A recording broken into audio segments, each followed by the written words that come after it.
jeito que a gente não vai sobreviver sozinho, se isolando, sem relações significativas, sem relações verdadeiras, eu ouso dizer também que a gente pode até sobreviver, mas a gente vai sobreviver mal se a gente também não abrir espaço nas nossas agendas para a gente se cuidar mais.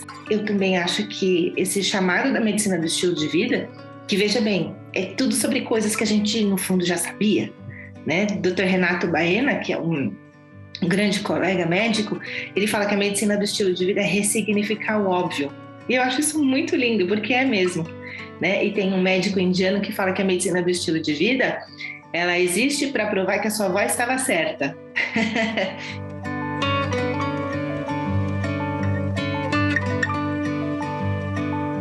Olá, seja bem-vinda, bem-vindo e bem-vinde à nova temporada do podcast Saúde na Contemporaneidade, produção exclusiva do SESC 24 de maio. O nosso objetivo por aqui é refletir sobre o que significa promover saúde nesses tempos em que somos atravessados pelo neoliberalismo e pela velocidade incessante na forma de produzir, consumir e estar no mundo.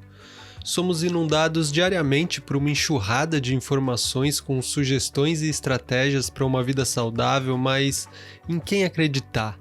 O que é que de fato nos permite viver melhor? Meu nome é Daniel Cunha, sou jornalista, um dos criadores do podcast Coemergência e sou seu anfitrião nessa série. Mais uma vez, sou acompanhado da querida médica Regina Chamon, autora do podcast Desestresse, que vai nos ajudar a organizar e integrar aquilo que ouvimos com reflexões e insights ao final de cada episódio. Na primeira temporada, demos espaço a iniciativas e visões mais abrangentes e conectadas à saúde coletiva, com a participação do médico sanitarista Emílio Telesi Júnior, da médica Dulce Pereira de Brito e da psicóloga guarani Geni Nunes. Os episódios seguem disponíveis no YouTube. Dessa vez, o nosso foco foi abordar o que pode ser feito num nível individual, e para isso conversamos com 3 profissionais que, além de serem especialistas, se propuseram a promover esses experimentos e transformações em suas próprias vidas e dedicam boa parte do seu tempo a compartilhar o que vem aprendendo nessa jornada. Nesse primeiro episódio da segunda temporada, recebemos a doutora Sleitani Gawa, médica especialista em acupuntura e formada na medicina do estilo de vida na Universidade de Harvard. Foi uma das líderes da criação do Colégio Brasileiro de Medicina do Estilo de Vida e coordena a pós-graduação em Medicina do Estilo de Vida no Hospital Israelita Albert Einstein, em São Paulo. Aproveite! Primeiramente, Dr. Slay, muito obrigado por aceitar o nosso convite para conversar um pouco aqui no podcast do SESC. E eu queria te perguntar, primeiro, sobre o que é essa medicina do estilo de vida. Eu queria entender se é uma especialidade, é uma escola, é uma linhagem, assim a gente poderia dizer. Eu queria entender qual que é a origem da medicina do estilo de vida e quais são os seus pilares principais. Tá bem, Daniel, muito obrigada por esse convite, muito obrigada aos nossos ouvintes também. Então vamos lá. A medicina do estilo de vida, ela é uma forma da gente abordar a saúde das pessoas tomando como base elementos baseados em evidências científicas que ajudam os pacientes e os familiares a adotarem e manterem hábitos saudáveis. Então veja bem, ela não é medicina alternativa, é medicina mesmo. Tá? E ela não foca só no paciente, ela foca também muito no entorno, em todos os outros aspectos que fazem parte da vida do indivíduo. E a gente fala de prevenção de doenças, a gente fala de promoção de saúde, mas trazendo para um curto prazo, a gente está falando também sobre mais presença, mais vitalidade para o nosso dia a dia, já de imediato, né? Que são elementos muito importantes para a nossa vida, ainda mais nos dias de hoje. E aí, para olhar para tudo isso, então a gente olha para nutrição, a gente olha para atividade física, para a forma como dormimos, a gente olha para como a gente gerencia o nosso estresse, as nossas emoções, a gente olha também para o consumo de tabaco e álcool e, por último e não menos importante, para a qualidade dos nossos relacionamentos. Você me perguntou se é uma especialidade médica, ainda não é uma especialidade médica. Em alguns países do mundo, como Estados Unidos, Filipinas, já se encaminha para quase ser mesmo uma especialidade médica, tá? Mas, para além disso, a gente tem uma certificação internacional, porque o nome Medicina do Estilo de Vida é muito atrativo, ele é muito marqueteiro. E aí tem muita gente que começou a fazer coisas que não são Medicina do Estilo de Vida usando esse nome, né? Então, criou-se essa certificação para assegurar que quem fala sobre isso sabe do que está falando exatamente. E um fato muito interessante, como eu falei desses pilares todos, dá para entender que a medicina do estilo de vida, na verdade, ela não pode se resumir à atuação de médicos apenas, né? Então, ela conta, sim, muito com essa ação conjunta, né, de médicos, nutricionistas, educadores físicos, psicólogos, uma série de outros profissionais da área da saúde. Perfeito. Queria aproveitar e perguntar como foi que você chegou a essa área da medicina do estilo de vida. O que foi que brilhou os seus olhos? Como que você chegou nisso? Tá bem, Daniel, eu era bailarina profissional quando eu era muito jovem. E eu falo que foi de eu aprender empiricamente o impacto dos nossos hábitos na performance e na alta performance. Então eu via quanto que, como eu me alimentava, interferia não no meu peso só, mas também na minha disposição, na minha vitalidade para fazer, né, para executar a dança, ou como quando eu dormia bem ou quando eu dormia mal, o impacto que tinha isso também na apresentação. E aí, quando eu resolvi fazer medicina, na verdade, eu fui arrancada da dança por uma lesão no joelho. E aí, quando eu resolvi ir para medicina, eu fui muito, acho que contaminada pelo meu pai, porque ele é um dos primeiros médicos acupunturistas. Então, eu cresci vendo a mágica que ele fazia nas pessoas. Aí eu pensei assim, puxa, eu vou fazer acupuntura, porque eu não gostava de ver uma parte do corpo, eu gostava de ver o todo, mas eu também gostava muito dessa questão que é de trazer saúde, mas trabalhar muito com bem-estar. Acho que está ligado à arte também isso, né?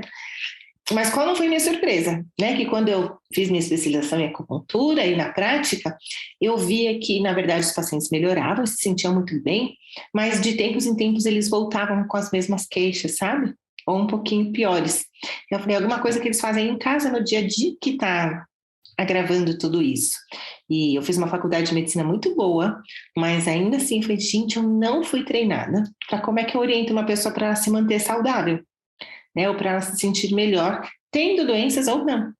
E aí eu comecei a buscar, e aí nessas eu encontrei em Harvard uma tal de Lifestyle Medicine. E aí quando eu fui ver do que se tratava, eu falei, pronto, é isso que eu procuro, já está estruturado num lugar de confiança. E aí eu fui lá para fazer a minha formação, e aí começamos o treinamento de profissionais aqui no Brasil depois.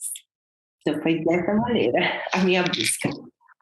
E aí, doutor, então você estava nessa busca de encontrar as coisas que ajudam as pessoas a se manterem saudáveis, você encontrou isso e já falou dos pilares da medicina do estilo de vida aqui, e eu queria entrar aos pouquinhos em cada um desses pilares, assim, para a gente conversar. Começando, eu não sei se existe uma hierarquia dentro da forma como vocês apresentam, não...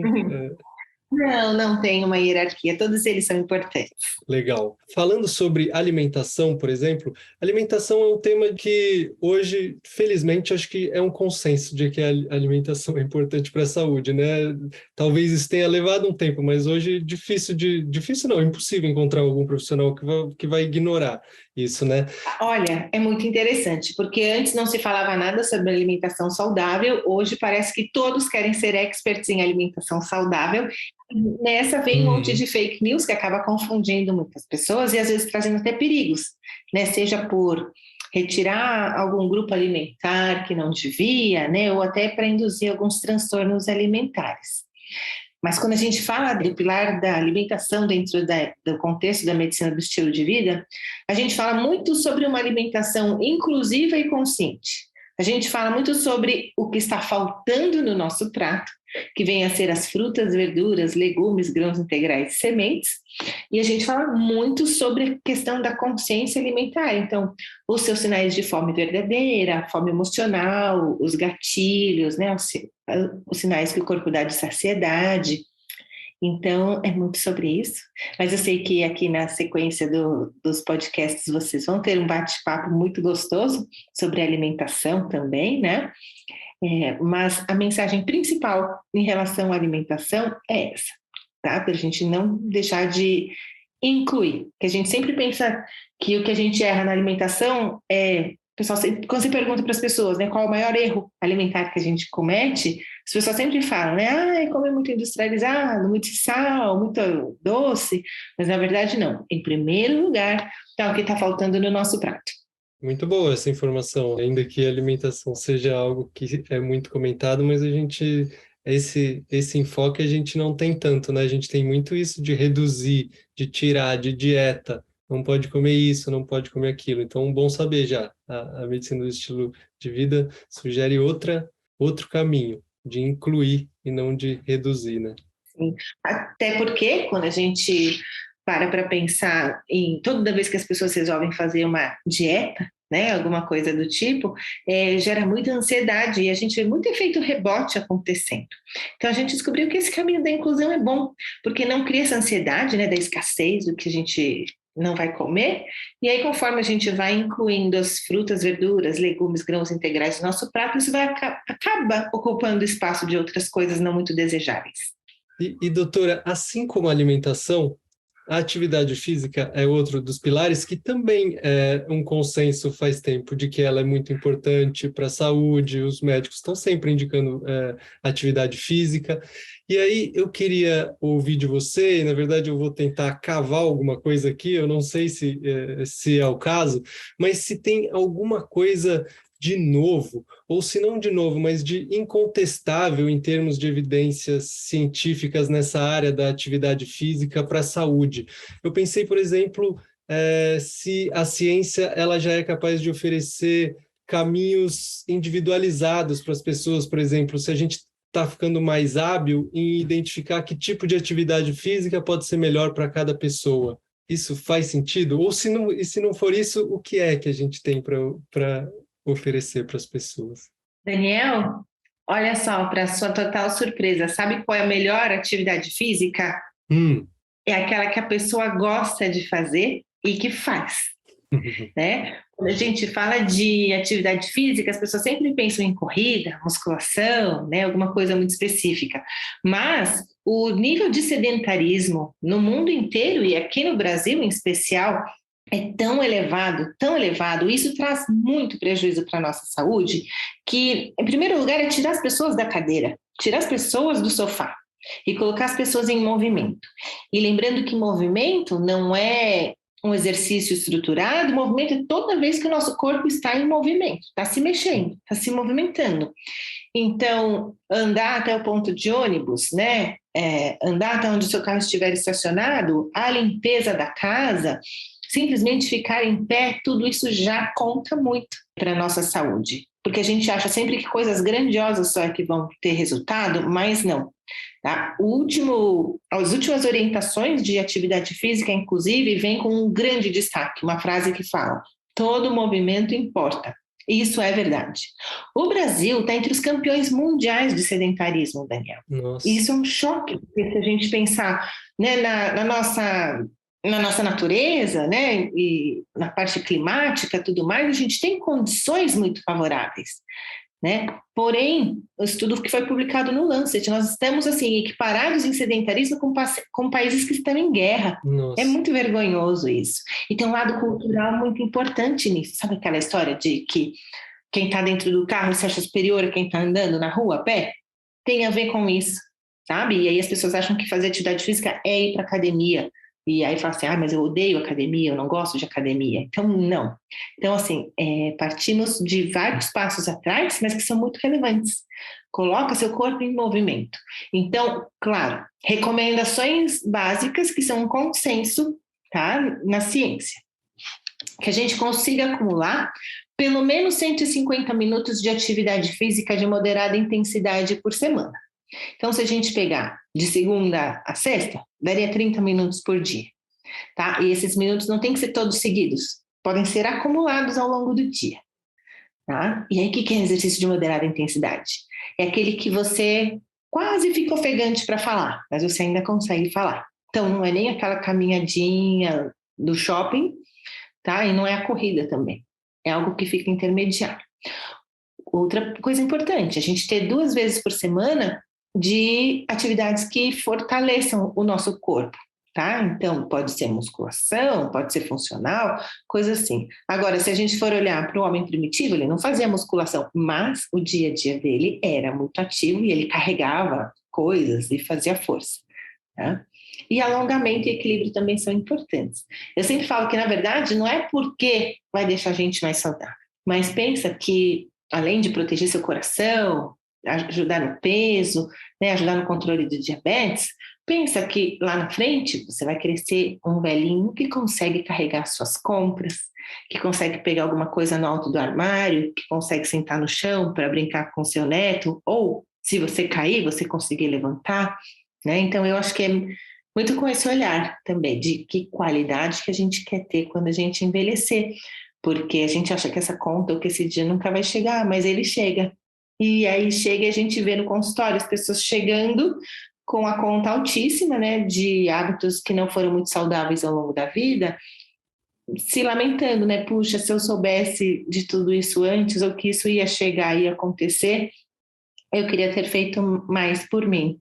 Essa eu acho que é uma abordagem muito mais realista do que só ficar pensando em ficar fortão, né? Com certeza. E realmente esse número que você passou é muito preocupante, né, doutora? O número, mas isso de que o Brasil é um dos países mais sedentários, porque isso também deixa de ser algo para ser abordado dentro do consultório apenas, mas para virar uma política pública, né? Para isso ser abordado nacionalmente. Eu imagino que a medicina do estilo de vida tenha recursos para oferecer também em relação a isso, né? Para ajudar as pessoas num plano maior. Muito, muito. E vou te contar, Daniel, que um dos grandes recursos que a gente conta, seja dentro do consultório, seja quando a gente vai fazer palestra, falar para grandes públicos, o SESC é um deles que a gente sempre menciona, sabe? O SESC é um grande fomentador de atividade física, de movimento em suas diversas formas, que trazem prazer, que dão vontade de fazer, né, de ir introduzindo isso no dia a dia das pessoas. E acho que é isso que a gente precisa, seja no SESC, seja em espaços mais públicos ainda, né, e com incentivo para que isso aconteça. E nos tempos em que a gente vive, sempre é bom lembrar que a atividade física também está muito relacionada à nossa saúde mental.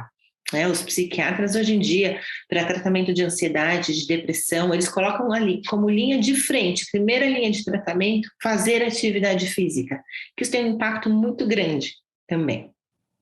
E, doutora, aproveitando então esse gancho que você acaba de fazer, o controle do estresse é um dos outros pilares que a gente vai encontrar na medicina do estilo de vida.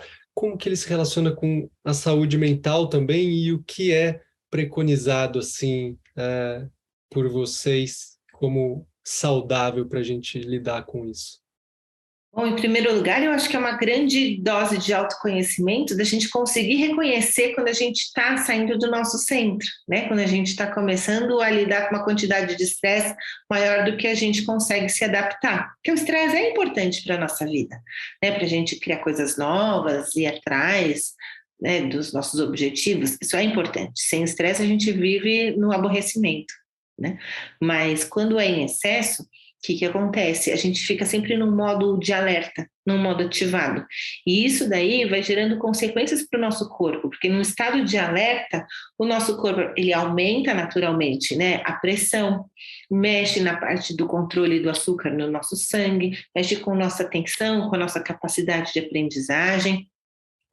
Quando a gente fica muito tempo estressado, a gente pode ter várias manifestações que parecem doenças, né? Então pode ter alteração intestinal, alteração no apetite, pode começar a ter dor no corpo, dor de cabeça, mudar o sono, e aí tudo isso acaba se refletindo, assim, no nosso corpo a gente acha que a gente está doente, a gente vai no médico e na verdade tem um fundo emocional muito grande.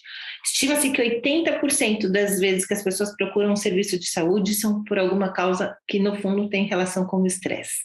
É muita coisa, né? Então, a gente começar a reconhecer esses sinais no nosso corpo, de que a gente não está no nosso centro, é bem importante, tá? Porque é claro que variação, né? Ninguém vai viver a vida inteira da mesma maneira, né? Tem hora que é para a gente ficar alegre, triste, com raiva, preocupado, é para ter tudo isso, mas para a gente ver a intensidade que a gente sente cada uma dessas coisas e também por quanto tempo, né? Para ver se isso não está sendo prejudicial. E aí, como a gente lida com tudo isso, né? Tem vários graus, do mesmo jeito que tem vários graus de estresse, acho que a gente também tem vários graus de abordagem. Mas, em todo caso, a gente recomenda muito que a gente tenha vários recursos que dão prazer para a gente, que ajudam a gente a recarregar nossas energias, né?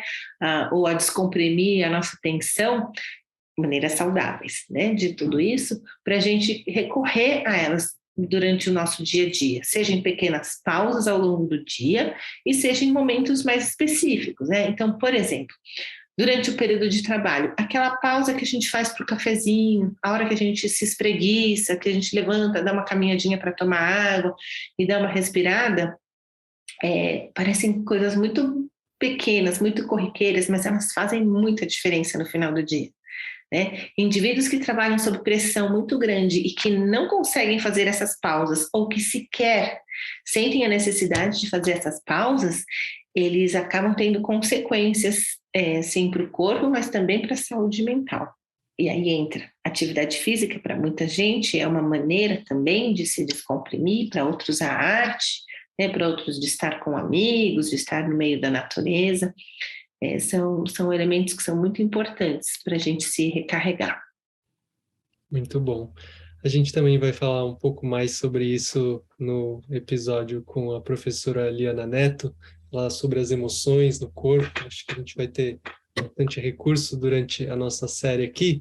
E aí eu já queria, então, passar para o próximo pilar, para a gente falar um pouco de higiene do sono. Uhum.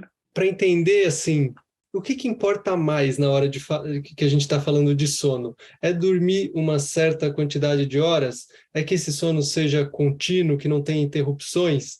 Existem critérios de qualidade para uma boa noite de sono? Nós temos, sim, alguns parâmetros de sono saudável, tá? O recomendado é que a gente durma entre 7 e 9 horas por noite, tá? E muita gente fala assim, eu não preciso dormir tudo isso, mas assim, a ciência mostra para a gente que pouquíssimas pessoas no mundo precisam menos do que essas 7 horas para se recomporem, para estarem prontos, né, para o dia seguinte. Muitas vezes a gente vive, na verdade, numa privação crônica de sono e aí a gente um pouco que se adapta para lidar com tudo isso no dia a dia, mas o nosso corpo vai sentindo. Tá? Porque quando a gente dorme, não é só a hora que o nosso corpo descansa, mas ele foi programado para dormir. Muitas coisas acontecem quando a gente dorme. Então, é a hora que a gente tem uma ação muito importante para a proteção do nosso coração, na regulação da pressão, na regulação do açúcar no sangue, no nosso sistema imunológico. E para a nossa parte neurológica é muito importante. Quando a gente dorme, é como se passasse o caminhão de lixo no nosso cérebro. O Dr. Fabiano Molin, que traz muito essa imagem, né, o neurologista. Quando a gente dorme, muitas substâncias também são varridas do nosso cérebro e ajudando a gente a se proteger das demências. Né? Então, são muitas coisas. Então, o que é importante? Essas 7 a 9 horas de sono por noite. Uma coisa importante da gente avaliar é como é que está também o nosso nível de energia durante o dia. Se a nossa energia, a nossa disposição, se elas são suficientes para a gente realizar as nossas atividades diárias, que às vezes a gente dorme essa quantidade de horas, mas está muito cansado durante o dia, então é um sinal de má qualidade desse sono, tá? E um outro parâmetro é se a gente também não fica caindo pelos cantos, pegando no sono a qualquer momento, né? Então, senta na frente da TV, dorme, entra no ônibus, dorme. Isso também acaba sendo um sinalzinho de alerta. Uhum. Você falou sobre a qualidade, a má qualidade do sono.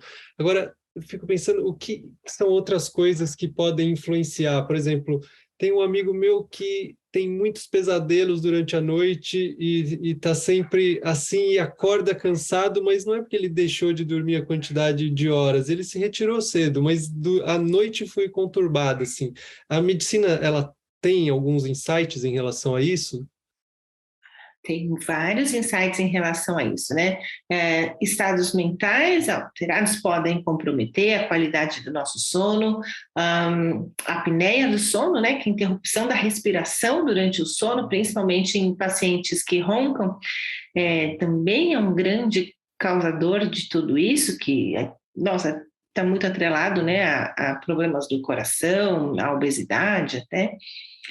E muitas vezes, né, o pessoal do sono fala que quando você tem essa interrupção do sono, muitas vezes é um momento de pesadelo que você tem, ou quando você sonha que está caindo, que muitas vezes é um momento de apneia do sono.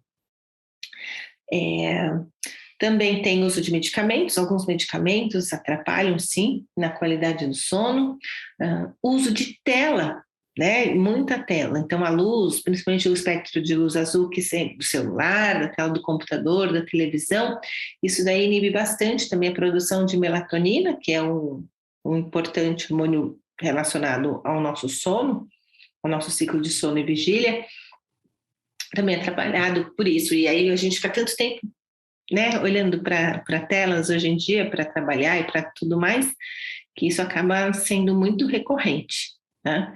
E também aquela famosa lista de coisas que a gente tem que fazer quando perde o sono, né, que são as preocupações, as pendências que a gente tem também, que acabam tirando o nosso sono literalmente. De certa forma, todos os outros pilares influenciam bastante no sono também, né? A alimentação, a gestão do estresse, a atividade física, ele está associado, né? Essa é uma grande coisa, Daniel. Todos os pilares são interferidos por todos os outros. Há uma interação muito grande entre eles, mas do sono é uma que fica bem evidente, né? Consumo de cafeína, por exemplo, né? Que muitas vezes a gente está se automedicando com cafeína, né? A nossa privação do sono. E aí acaba diminuindo a quantidade de sono também que a gente sente à noite, na hora de dormir. Uhum.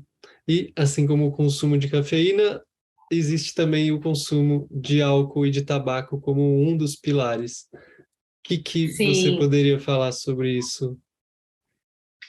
Bom, tabaco eu acho que já está bem claro para todo mundo, né, que fumar faz muito mal para a nossa saúde, que causa diversos tipos de câncer, e problemas pulmonares, mas e, e a gente tem, assim, acho que as leis também ajudaram bastante, né, a fazer essa regulação, as políticas públicas, e agora a proibição do vaping também foi algo muito bem-vindo. Mas fato é que do tabaco já estamos todos de acordo que ele faz mal para a nossa saúde, ao contrário do álcool, né, que aí ele tem um caráter social, cultural super importante e que aí a gente tem mais dificuldade também de fazer os alertas sobre o consumo de álcool. Vou puxar um gancho aqui com o nosso último pilar, que foi o do sono. Muita gente fala assim, eu bebo para conseguir dormir. O álcool é uma das substâncias que mais atrapalham o nosso sono. Porque no começo tem aquela coisa da pessoa pegar no sono, mas ele atrapalha muito a qualidade do sono que vem depois. Ele atrapalha muito a manutenção de um sono saudável após o adormecer. Sabe que não tem, isso não é Slay falando, não é medicina do estilo de vida, é a ciência, é a medicina como um todo. Não tem, Daniel, uma dose mínima segura de álcool que um profissional da saúde possa recomendar para um paciente. Assim, Daniel, até tanto você pode tomar. Não há essa quantidade mínima segura, e o pessoal da psiquiatria fala, inclusive, que assim, que é um crime, né, que algum profissional da saúde recomende o uso de álcool por algum indivíduo. Porque a gente já tem um apelo muito grande, né, do mercado e da sociedade para que isso aconteça, e tem também as variações individuais, né, que tem pessoas que com uma quantidade muito pequena podem vir a ter problemas no fígado ou no coração, problemas de saúde em decorrência do uso de álcool, e claro, sem mencionar o uso abusivo, né, quando a pessoa já tem adição e tem dificuldade até de parar, de diminuir, acaba comprometendo a sua segurança e as suas atividades, né, de trabalho e pessoais. E assim, de qualquer maneira, em relação ao álcool, se você sente, se você identifica, né, que o seu consumo de álcool está aumentando, principalmente no período de pandemia, muita gente, né, para lidar com os desconfortos, aumentou muito a quantidade de de álcool consumido.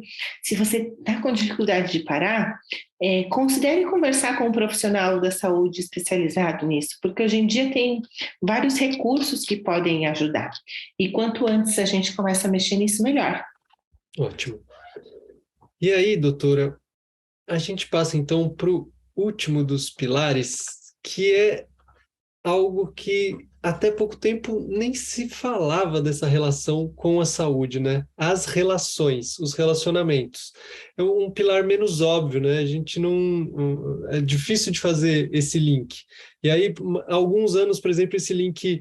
eu me lembro de uma notícia da Inglaterra que foi criado um Ministério da Solidão pela preocupação do governo com as consequências do isolamento social, né, que vem crescendo muito no mundo todo. E queria ouvir um pouco sobre isso, assim, qual que é essa relação, qual que é esse link, essa ponte dos relacionamentos com a saúde, por que eles são importantes?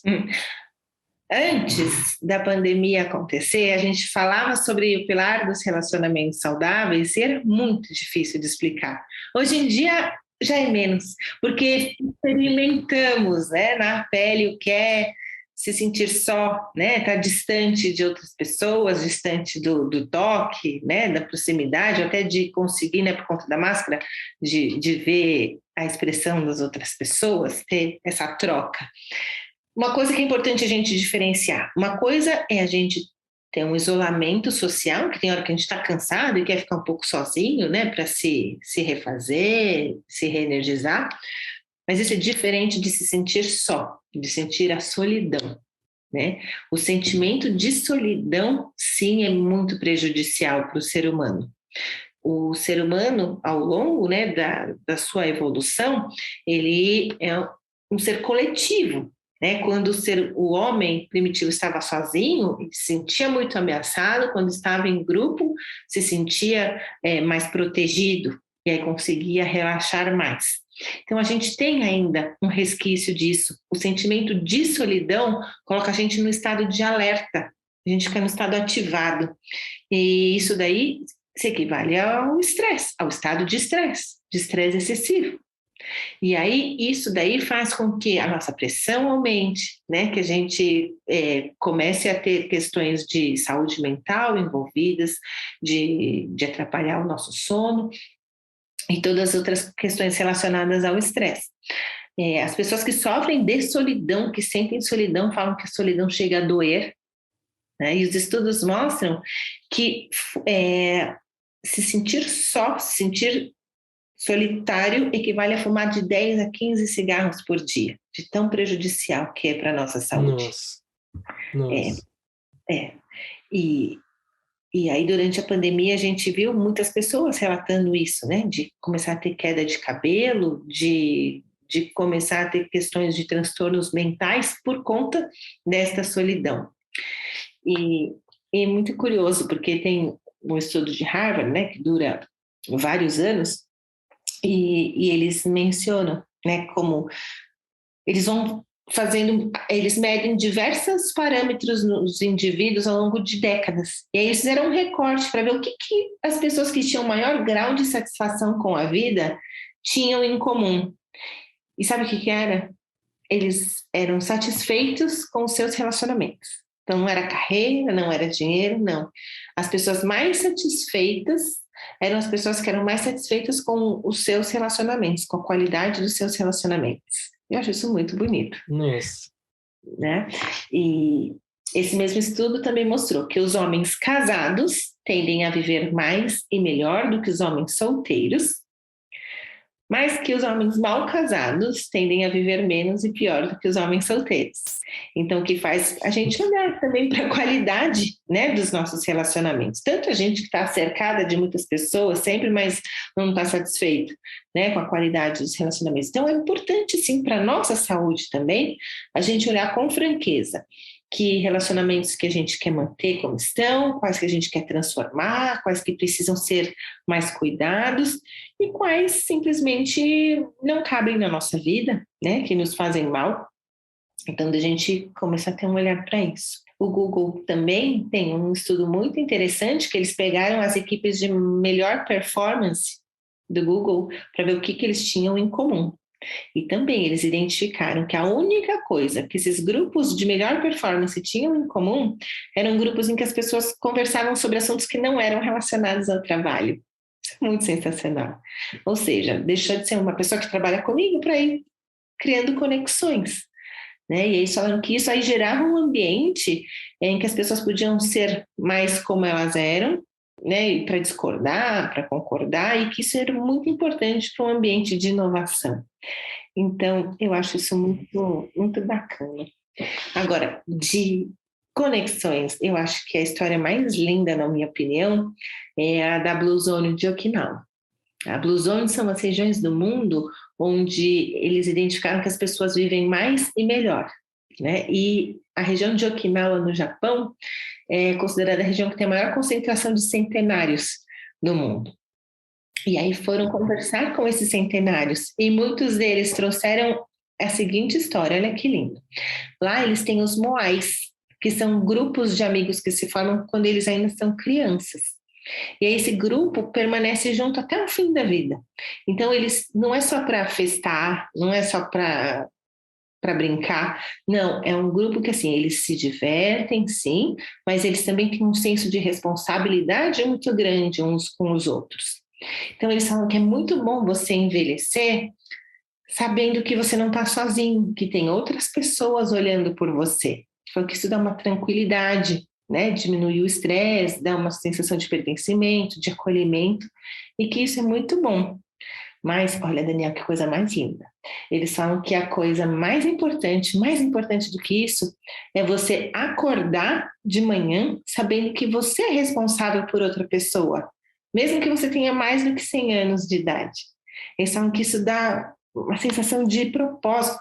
Tem um motivo para eu estar vivo, sabe? Tem significado eu estar vivo.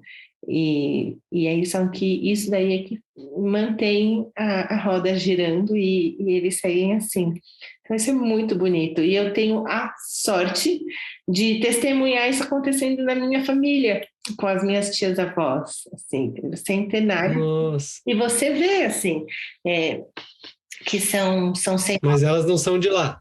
não são de lá, nasceram aqui, mas numa cultura ainda em que tudo era muito mantido. E é muito curioso você ver que é assim, tira aquela história de ficar o vô sentado na frente do sofá, a avó que fica sentada na frente do sofá, esperando o dia passar simplesmente.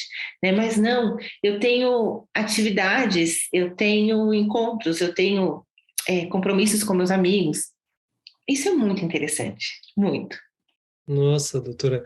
É revolucionária, assim, essa visão, né? Essa abordagem das relações, ela é muito revolucionária. Ela está trazendo algo para a gente que passou muito tempo despercebido, porque parece que relações, enfim, somos seres sociais, a gente vive em relação, não tem, como se não precisasse falar muito disso, mas de repente a gente está numa situação, a pandemia só agravou, mas antes da pandemia, a gente, pelas conexões digitais, e a gente vê os jovens cada vez com essa convivência social reduzida, né? Cada vez mais isolados, cada vez mais em bolhas muito restritas, e a gente não está olhando que isso tem consequências para a nossa sobrevivência, para a nossa saúde. Não é só uma questão de escolha, de preferência, assim, a gente não vai sobreviver, né? Não. E do mesmo jeito que a gente não vai sobreviver sozinho, se isolando, sem relações significativas, sem relações verdadeiras, eu ouso dizer também que a gente pode até sobreviver, mas a gente vai sobreviver mal se a gente também não abrir espaço nas nossas agendas para a gente se cuidar mais. Né? A gente sempre fala, nossa, eu estou muito ocupado, estou muito corrido, né? Eu tenho meu trabalho e eu tenho que cuidar da minha família, dos meus familiares, dos meus pais, dos meus filhos.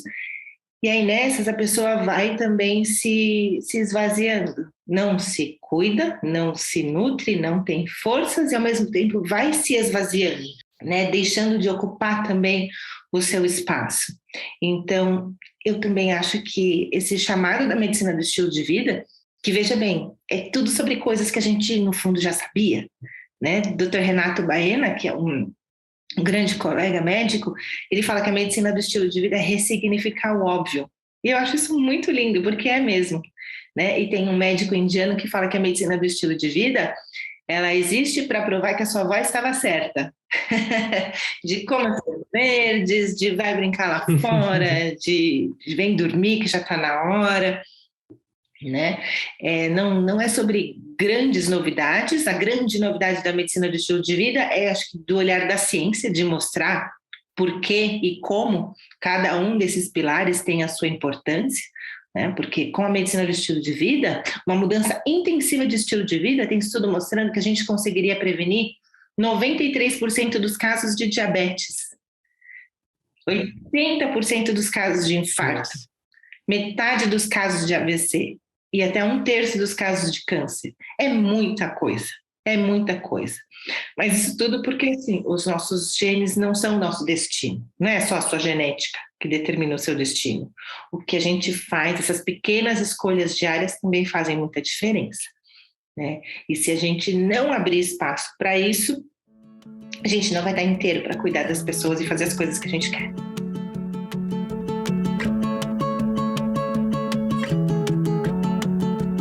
Opa, tudo bem por aí?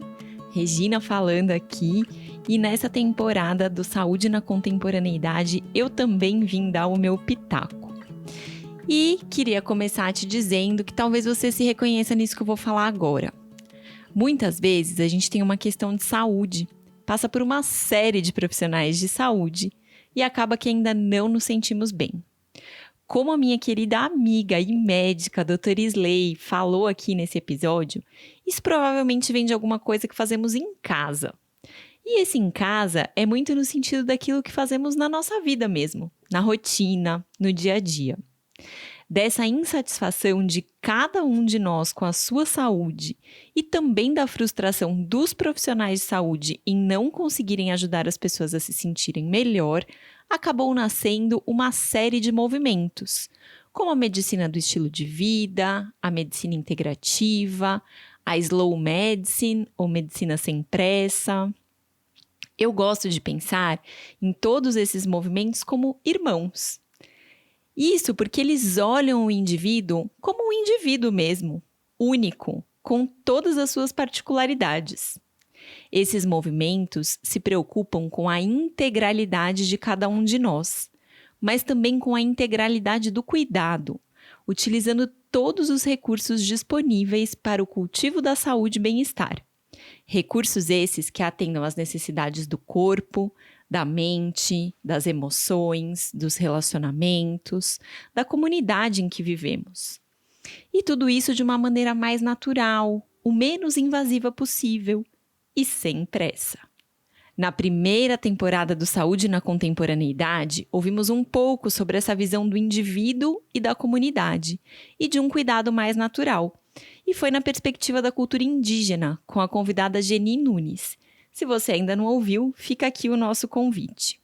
Somando essa conversa com a conversa aqui da Isley, tudo isso traz uma reflexão importante. O que significa saúde para cada um de nós? Nesse olhar mais contemporâneo, passamos a olhar a saúde como a qualidade que quero ter na minha vida. O que eu posso fazer por mim mesmo que acaba gerando bem-estar também em quem está perto de mim? Cuidar da saúde, conforme a doutora Isley nos fala, está relacionado com fazer atividades que tragam prazer. Isso mesmo, prazer. Nós não precisamos nos manter no olhar da obrigação, do eu tenho que fazer exercício, eu tenho que comer tal alimento. Mas podemos nos colocar na perspectiva do eu gosto de movimentar meu corpo porque ele me permite estar com quem eu amo. Eu escolho me alimentar de uma maneira mais natural, pois percebo que isso me traz vitalidade. Eu me ofereço a horas de um sono adequado, porque isso faz com que eu me sinta disposto para interagir com as pessoas que estão ao meu redor. Nessa visão de saúde, a gente para de ter obrigações e a gente passa a ter escolhas. Escolhas que nos permitam viver melhor.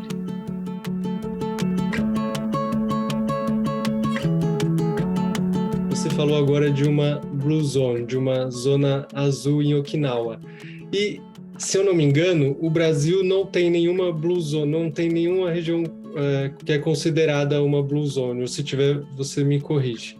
Na verdade, no Brasil a gente tem algumas regiões que poderiam ser consideradas blue zones, mas que ainda não foram estudadas para entrarem nessa categoria. Mas a gente tem sim, algumas regiões que são especiais. Ah, é? Tem sim.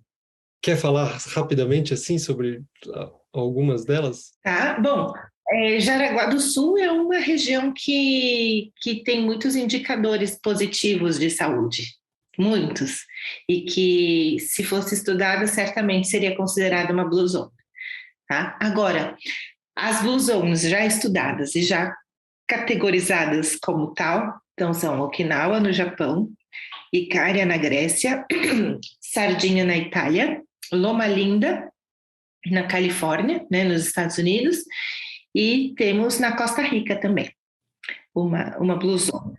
Agora, Daniel, se você olhar no Instagram fotos dessas regiões, são regiões que não são muito parecidas com São Paulo, sabe? Ou com cidades. Então a gente pensa assim, puxa vida, mas então a gente nunca vai conseguir viver tão bem, tanto e tão bem? E na verdade não. O convite que a gente faz é assim, vamos ver o que eles fazem, né? Que justifique eles serem uma blue zone, e vamos ver o que faz sentido que a gente consegue ir inserindo na nossa vida. Né? Então, eu sempre falo assim, construa a sua própria blue zone também. E seja dentro da sua casa, né, com seus familiares, seja a sua mesa de trabalho, né, seja o seu bairro. Pequenas intervenções, mas como é importante a gente começar.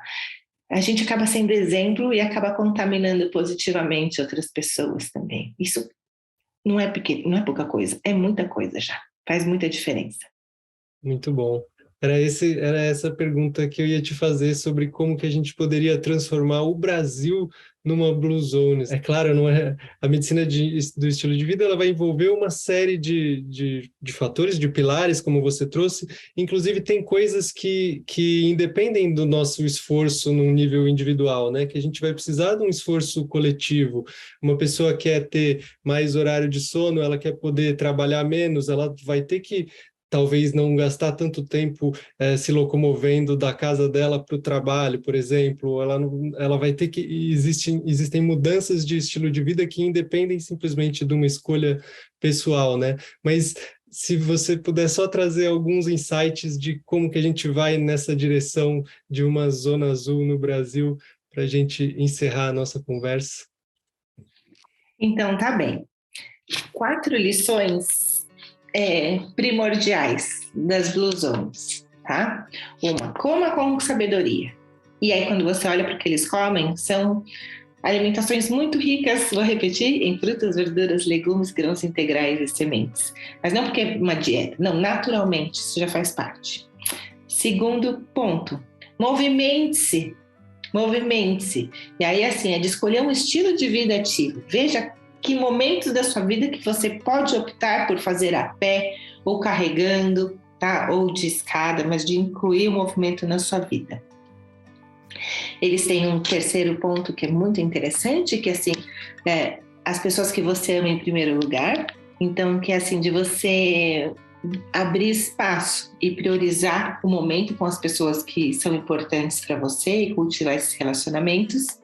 E o quarto ponto é você ciclar conforme o dia. Então, de ter um momento de ser mais produtivo, mais ativo, mas também de ter um momento já de diminuindo o ritmo, de se dedicar para as coisas que você quer e de encontrar esse equilíbrio. Ou seja, tudo a ver com os pilares da medicina do estilo de vida. Muito bom. Maravilhoso, doutora. Muitíssimo obrigado por tantos esclarecimentos, insights. Acho que quem está com a gente até agora conseguiu vislumbrar, quem sabe, que a sua própria vida se torne uma zona sul. Uma zona sul, não, uma zona azul. Muitíssimo obrigado, doutora. Muito obrigada, Daniel. Foi uma delícia conversar aqui com vocês. Valeu. Um abraço e até logo a quem nos acompanha. A gente segue aqui na nossa série. Tchau, tchau.